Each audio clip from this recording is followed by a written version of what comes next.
Comment ça marchait comme ça? Tu les croises sur la route. Oh, oh, oh.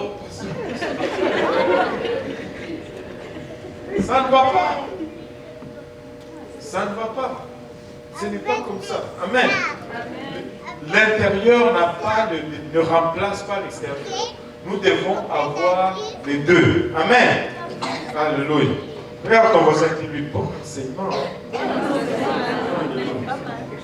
Et non, la première des choses que nous allons faire, c'est que nous allons mettre les livres en perspective ou dans le contexte.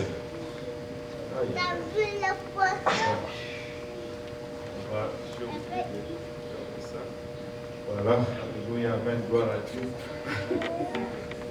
Moi, je n'aime jamais avoir ce truc dans ma poche. Quand on est dans le service, amen. On va mettre les livres dans son contexte, premièrement. Cela va nous permettre de comprendre tout ce qui est enseigné. Amen.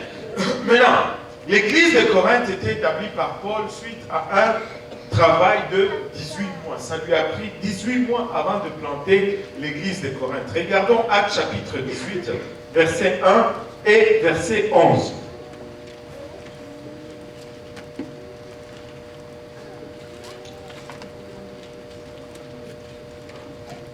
Après cela, Paul partit d'Athènes et se rendit à Corinthe.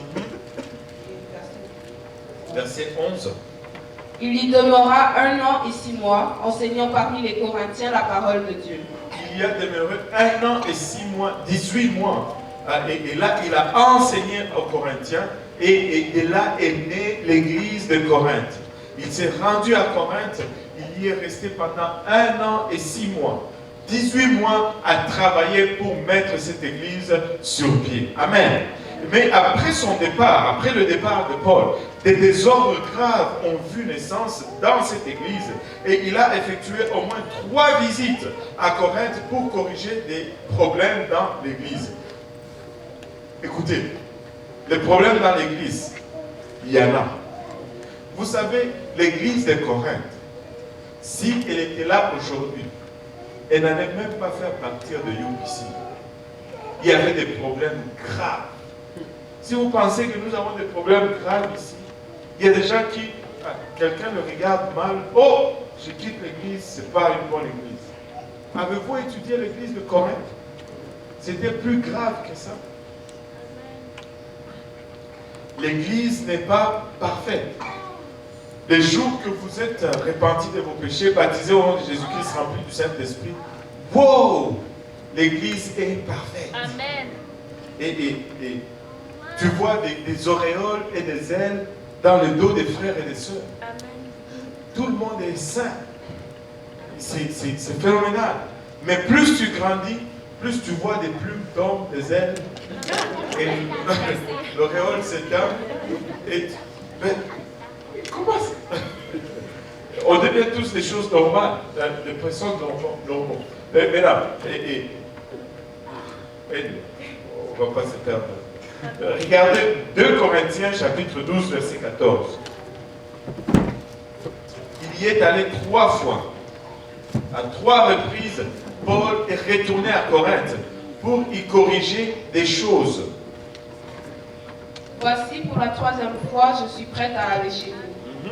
Et je ne vous serai point à charge, car ce ne sont pas vos biens que je cherche, c'est vous-même. Ce n'est pas en effet aux enfants à amasser pour leurs parents, mais aux parents pour leurs enfants. Regardez 2 Corinthiens 13, verset 1. Il confirme encore. Je vais chez vous pour la 3e fois. Toute affaire se réglera sur la déclaration de 2 ou de 3 témoins. Voilà. Il dit, pour la 3e fois, je vais chez vous. Paul devait retourner 3 fois à Corinthe pour y corriger des problèmes qui se sont infiltrés dans l'église. Et des problèmes graves. Et il leur a aussi écrit au moins 4 lettres. Mais nous ne possédons que 2 exemplaires de ces 4 lettres. Nous ne possédons que des exemplaires de 2 lettres que je voulais dire. la lettre 1 et 2 est perdue quelque part dans la nature. Mais 1 Corinthiens et 2 Corinthiens sont au fait 3 et 4. Ce sont là la troisième et la quatrième lettre de Paul aux Corinthiens. Regardez, 1 Corinthiens 5, verset 9. Ça, c'est 1 Corinthiens. Je vous ai écrit dans ma lettre de ne pas avoir des relations avec des impudiques. Là, il fait déjà référence à une autre lettre qui précède 1 Corinthien. Celui que nous regardons comme 1 Corinthien. Il y fait déjà référence en nous disant que je vous ai écrit dans ma lettre de ne pas avoir des relations avec des impudiques. Mais on n'a pas ces lettres-là aujourd'hui. 2 Corinthiens 7, verset 8.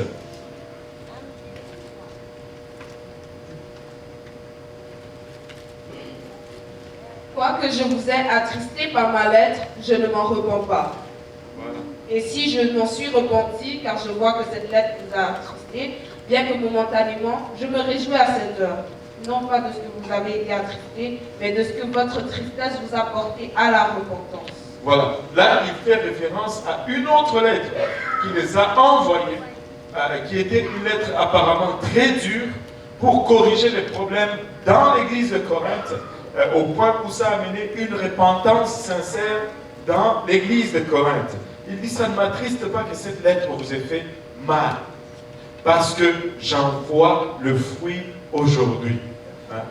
Des fois, la prédication va faire mal. C'est qui le prédicateur qui a dit ça? Je pense que c'est le frère Alba qui a dit, des fois le pasteur quand il prêche, il doit nous percer un peu. Et c'est pour notre bien.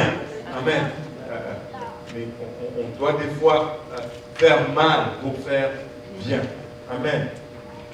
Et donc, 1 et 2 Corinthiens sont en fait 2 et 4 Corinthiens. Parce que nous n'avons pas le vrai 1 et 2 Corinthiens, parce qu'ils sont perdus quelque part dans la nature. 1 Corinthien fut écrit en réponse à plusieurs questions de membres de l'église de Corinthe adressées à Paul. Dans 1 Corinthiens 7, 1 nous dit, pour ce qui concerne les choses dont vous m'avez écrit, je pense qu'il est bon pour l'homme de ne point toucher de femme.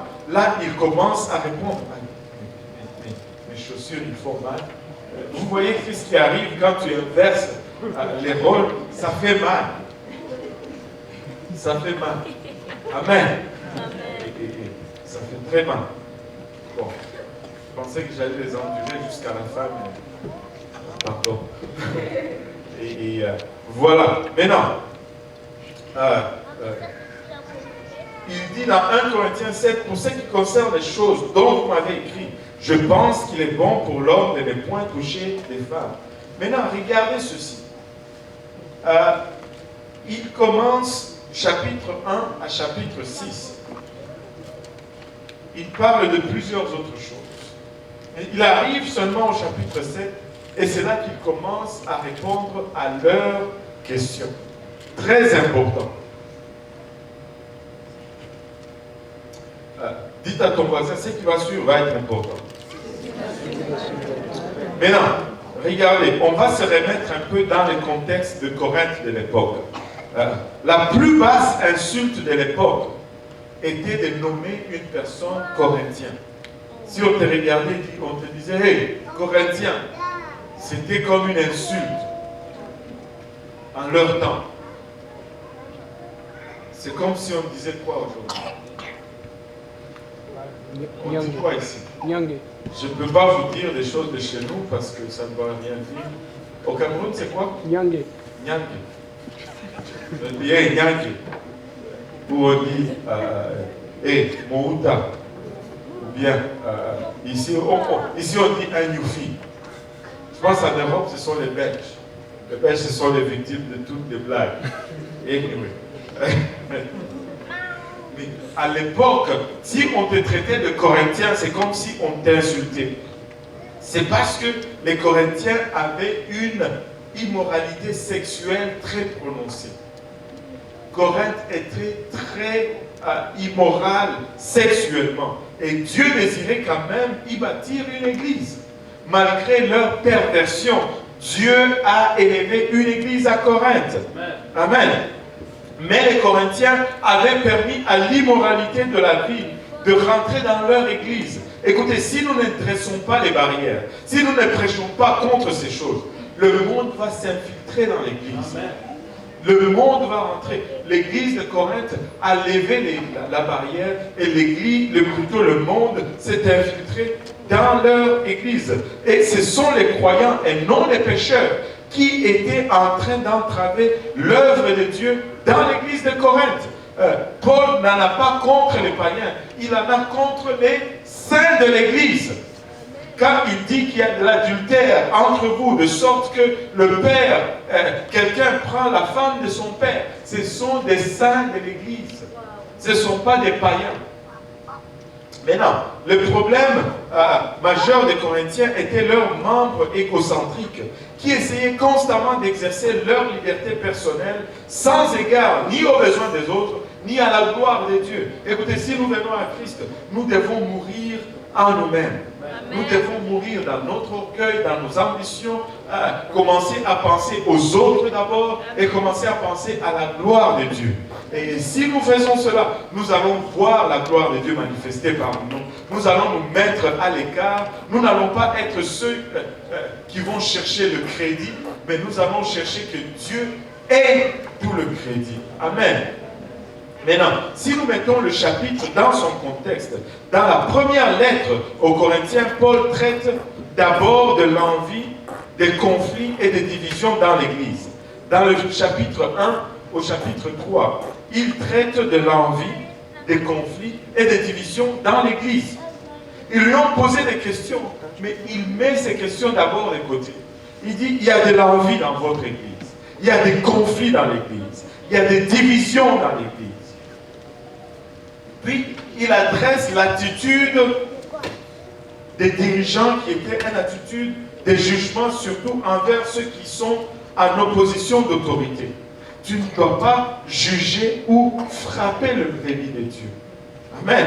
Dans le chapitre 4, il adresse cela. Dieu te donne une parcelle d'autorité, c'est pour prendre soin de ses brebis. Dieu te donne, te confie une étude biblique. Prends soin de cette étude biblique. C'est ta brebis, c'est ton enfant. Tu en prends soin, tu veux la conduire à Dieu. Ne sois pas là à la marteler, à la marteler, à la frapper. Non. Nous devons prendre soin des âmes comme étant ce que Dieu nous a confié entre les mains. Amen. Amen. Maintenant, il reproche la tolérance du péché au chapitre 5. Au chapitre 5, il dit, vous avez toléré les péchés. Nous ne pouvons pas tolérer les péchés au milieu de nous. Amen. Nous devons irradier le péché. Il leur reproche d'aller au tribunal contre les frères et les met en garde contre l'impureté morale dans le chapitre 6. 6 chapitres dans lesquels il adresse des choses dans l'Église. Il y avait tellement de problèmes au point que deux personnes qui ont litige dans l'Église ne vont pas régler leurs problèmes dans l'Église, ils vont aller porter plainte à la cour pour régler leurs différends, alors qu'ils sont les deux dans la même Église, sous la même autorité de Dieu, ayant le même Saint-Esprit. Au lieu de se faire guider par le Saint-Esprit, ils vont porter leurs problèmes à la cour chez les païens. Et les païens commencent à juger les chrétiens alors